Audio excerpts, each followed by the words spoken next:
Let me tell you something you already know. I'm Dave Kirilloff, languageofhitting.com. This is your answer why you can't hit in the game. Your brain is not getting the message about the ball fast enough.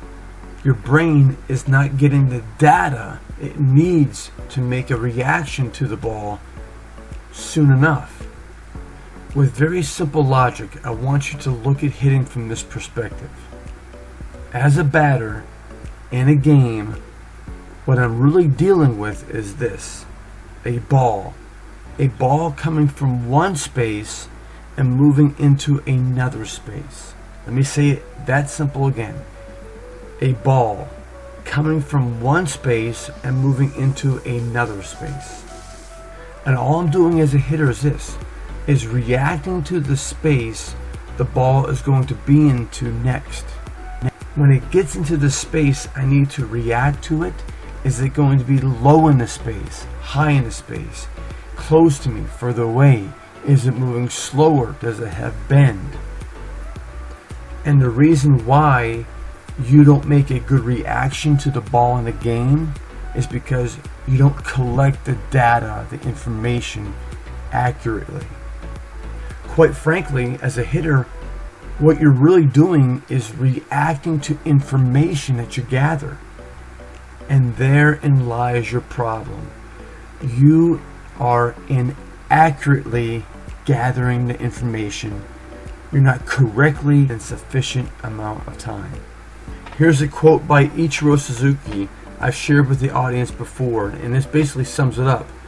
You can only hit when the information picked up by your optic nerve is processed by your brain and then transmitted, here it comes, accurately to your body. If your eyes can't pick it up, then you can forget about good results. Okay, so now that we've clarified, your real hitting problem is this: you don't accurately read the information right. You don't get the data quick enough to your brain. The information that you're reacting to about the ball isn't getting to your brain soon enough. So let's begin the journey. How do you do that? How do you get the information about the ball? How do you get the information you're trying to react to about the ball quicker to your brain? Learn the pattern. Learn the technique of getting your eyes in position to read the information fast. It is a real pattern, and everyone has one. I have profiled in other videos that I have learned that there are 11 different hitting models a hitter will hit out of. I've showed the audience there are 2 different hitting tempos a hitter will hit out of. I've showed the audience how batters typically will look at the pitcher 1 of 7 different ways. This brings us to a total of 154 variations or patterns that accumulate in that are condensed into understanding how the batter is going to get his eyes or her eyes in position to read the information accurately about the ball. The hitter doesn't need to know 154 variations, coaches do. The hitter needs to distinguish what is the right pattern for him or her. And once you have identified the correct visual pattern for you, then you need to go out and deliberately practice that pattern every single time you take batting practice. You need to go out with intent, with concentration and focus, and understand that pattern. This visual pattern has 2 points. As I mentioned before, the logical side of hitting, the hitters are not taught about, and sometimes it just falls off the table. But good hitters have a sense for this, and here it is. The ball is coming from one space and moving to another space. Therefore, as a batter, I need to account for 2 spaces. And quite simply, you can label those 2 spaces as this: point A, point B, a starting line, a finish line, a front, a back. There's no wrong way to label it, but you need to label it.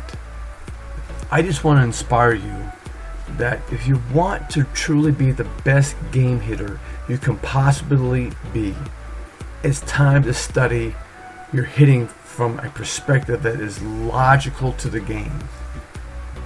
This clip I'm showing you is of me hitting in the batting cage, and I'm showing the audience that, first of all, I'm standing only 40 feet away from the pitching machine. And next I'm showing the audience that from the machine on the radar gun, the pitch is coming in at 79 miles an hour. So I went online and I asked people to help me to calculate the effective velocity and how fast it is, being that close. And some very good people in California, some researchers have come back and told me the formula that it would be close to above 100 miles an hour reaction time. So what I want to point out to you is this: with this type of pitching machine, the Iron Mike, pitches come in more of a array of locations. It's not like a wheeled machine where you can just hit a spot on a dime. It moves the ball around a little bit, and it's good to train with that. Now, with this effective velocity of upwards of 100 miles an hour, I want to point out something I tell the players I train. I want you to go up there and don't even think you have a bat in your hands. Don't even think about your swing. Can you imagine a hitting coach telling you, don't even think about your swing? Well, that's exactly what I tell players, and that's exactly what I'm practicing right now. Instead, I am demonstrating, I am practicing, I'm researching from this video what I'm telling you to do. And that's consume yourself with 2 points, point A and point B. Namely, point A. It's here at point A where the hitter will collect all the data and all the information about the ball and how the ball will arrive at point B.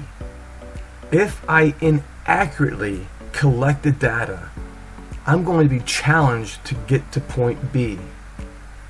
Now, the next thing I want to show you about points A and B and collecting data is this. As a hitter, I need to time my vision to point A accurately. Again, let me say that one more time. I need to time my vision to point A accurately. If I don't get there accurately, I can forget about good results. The next thing I teach hitters, which I'm demonstrating and I'm practicing myself, is this, is that I want you to out-see the ball. I want you to out-see the ball. Now, what does that mean, to out-see the ball? Well, if I ask you to out-study your classmate, you would know, well, that means you need to study longer than he or she's studying. If I told you I want you to outrun the other person, well, you're going to either run longer or you're going to run faster. If I told you to outlift the other person, that means lift more weights than the other person, right? Pretty simple. What I'm demonstrating in my videos is this. I am out-seeing the ball to a space. I am out-seeing it to its next space. And I am convinced that the best hitters of the world are doing the exact thing I'm telling you. They get at the home plate, and when they tell you they don't think about anything, they're right. Partially, except for the ball, and except for how the ball moves from one space to another space. If you watch very carefully the hitters' faces, you will see what I'm talking about. How hitters out-see the ball to the next space. And it's inside this concept that when you out-see the ball to the next space, your bat speed increases, and guess what else? Your launch angles increase. And you know what? You never had to think about swing the bat faster, and you never had to think about create a 20-degree launch angle. So, with all that being said, I have some good news for you. The best place to start with learning these concepts is inside my online video series, The Best Hitting Drill Ever, 5.0 series. Let's help our kids to be as good as they can be while they're still young. I'm Dave Kirilloff, languageofhitting.com, and Lord bless you. 2017 with Tommy John surgery. A one-pitch swing, fly ball towards center fielder Luis Gonzalez. He's going back, he looks up, and that one is gone. It's on the berm, and a home run for Kirilloff, his second of this series. Wahoo's won, and the Barons have yet to hit.